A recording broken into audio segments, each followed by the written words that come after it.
Since March 19th, we have primarily been working remotely.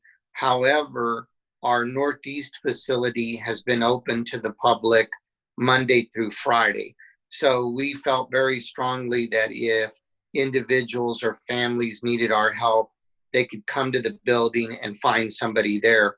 So we always have daily a therapist as well as a social worker. So if, for example, families are just in need of food assistance, maybe are not coping very well with the coronavirus and need to speak to somebody to receive some counseling, they could provide those, they could receive those services, from our building. Also, we have established a online service that if individuals want to receive counseling through, let's say, telehealth through their phone or internet, that service is available. We also have a bilingual therapist who speaks English and Spanish that is available daily. So if somebody called in and said, I just, my anxiety level's high, I'm very fearful of what's going on, I'd like to speak to somebody, we have somebody that could call them back that day and speak with them. And so those are some of the services that we continue to provide. And then through our youth development program and our art program, we're trying to do the best that we can by preparing art kits. So putting together materials for kids to have something to do during the day with regards to art. Also, we have soccer kits. So we have soccer balls for them to receive free of charge to keep them busy, but also safe in their homes. And so those are some of the things that we're providing in terms of youth development, is making the art kits and other activities available free of charge if they call us or they come to the building to pick them up. Right. I think you also provide some food assistance to the community. Can you elaborate on that, please? Absolutely. So as you can imagine, we've had a number of individuals and companies donate money as well as food to the agency for the community. And so we are encouraging families, individuals that if they are in need of food, to call our agency and to inquire about the support.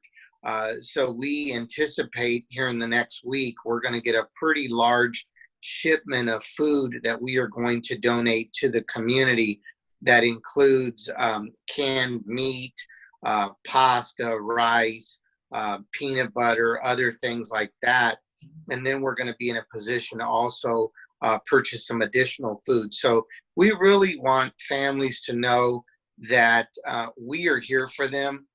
We will probably take some basic information, just like name, address, number of people in the household. But beyond that, we really don't want to create a barrier with a lot of documentation and information. We just want to help the community. Right. So to get into this program, do they just need to call and kind of like quote unquote register? Correct. So I would encourage them to call the following phone number. That is area code 816-241-3780. And we usually have people who are answering the phone, but as you can imagine, as they are on phone calls, you will get the voicemail.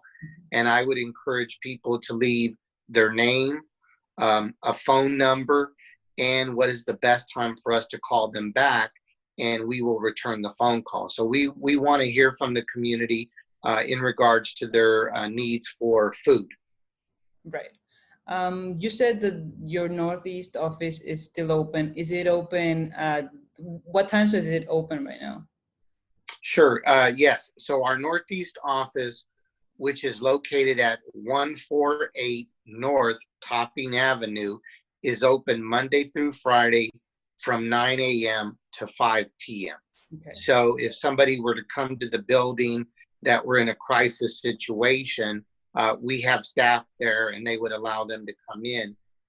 If it is not a crisis and they would like to speak to somebody, as I mentioned earlier, to receive counseling, or they want to, talk about what activity kits we have available for kids, they can call our main number and then we can communicate with them over the phone. Now, you mentioned that you have, therapy available via telehealth, and also by phone. Can you elaborate a little more on that? And, how can people sign up, or like, how can people get in touch to ask? Sure. Yeah. So if somebody would like to speak to a therapist, they would call the same phone number, area code 816-241-3780. They would share with them that they would like to talk to somebody. Maybe they're feeling a little anxious. Maybe they're feeling a little afraid. They want to speak to somebody about their emotions. Then what will happen is we would have an intake person contact them, just collect some basic information. Again, name, phone number, address, what are some of the issues? And then we would schedule the therapist to call them later that day. And so that service is available at no charge. And, we know that right now with the pandemic, while you have states that are already starting to talk about reopening, we've been in this all together probably about 5 weeks at a minimum of just being at home. And there's a lot of uncertainty as to, what's going to happen when we go back to work. So we want to be able to help people process those feelings. We also have support for individuals who are victims of domestic violence. If they're experiencing that, whether they're an adult or a child, we have counselors available to work with them. Also, we have counselors available for kids who are in school, who are coping with being bullied, maybe facing some sort of trauma at home, out in the neighborhood. So yes, counseling is a regular service of the Mattie Rhodes Center. Right. You mentioned utility assistance. Is that something you offer? So during this particular time, we have been able to secure some financial resources that we will be able to work with families who have school-age children in Kansas City, Missouri, with utility assistance as well as rent assistance. So we are asking those families to begin to call us so that we can get their contact information. We're working out all of the procedures before we go live. But yes, we do have some dollars that will allow us to help people with rent and utilities. Can you tell me a little more about the youth development programs you mentioned earlier? Yes. So early on, 5 weeks ago, our art center, which a lot of children attend, that's located in the West Side, and we even have a community art gallery, they started to create art kits. So, crayons, pencils, scissors, art materials, a little activity sheet. And during that first weekend of the stay-at-home order in Kansas City, Missouri, our staff probably created maybe over 130 art kits. And by over the weekend, community people had already come and picked those up. So that was early on. And then since then, they've created a second batch of those art kits. And in fact, even in our youth development staff in Northeast, we've made art kits for some of the schools. So those are available for free for any families in Northeast, the West Side, or anywhere in Kansas City. If they want to call and just inquire about that, those are available, because we know that it's hard. You have kids that would normally be in school. Now they have to be entertained. They have to be fed. And then if you're, let's say, trying to work from home, or you still are working, well, you got to make sure before you leave that they've been fed and they have something to keep them occupied. And so these art kits are one way to help families through this time period. And then also, even within our soccer program, we are making available free soccer balls. And for those students that have access to the internet, there are some lessons that are available through a curriculum that we use called Soccer for Success. And so we're really trying to keep the kids busy as well. And going back to the counseling services, if we have kids that need to speak to somebody, we have counselors available, because it's very hard on them also not knowing, well, when am I going to go back to school? When is this going to be over with? So we're really trying to support the entire family. Is there anything else you'd like to add?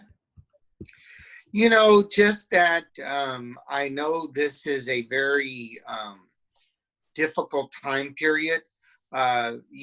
People having to stay at home, people faced with, not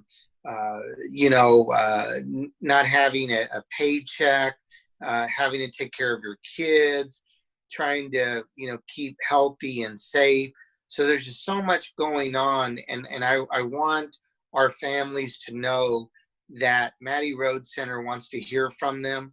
We want to know how they're doing. Hopefully everybody's healthy and safe. And we want to know how we can be of support. And as we provide people with food assistance, rent, and utilities assistance, I want them to know that we want to do this as easy as possible.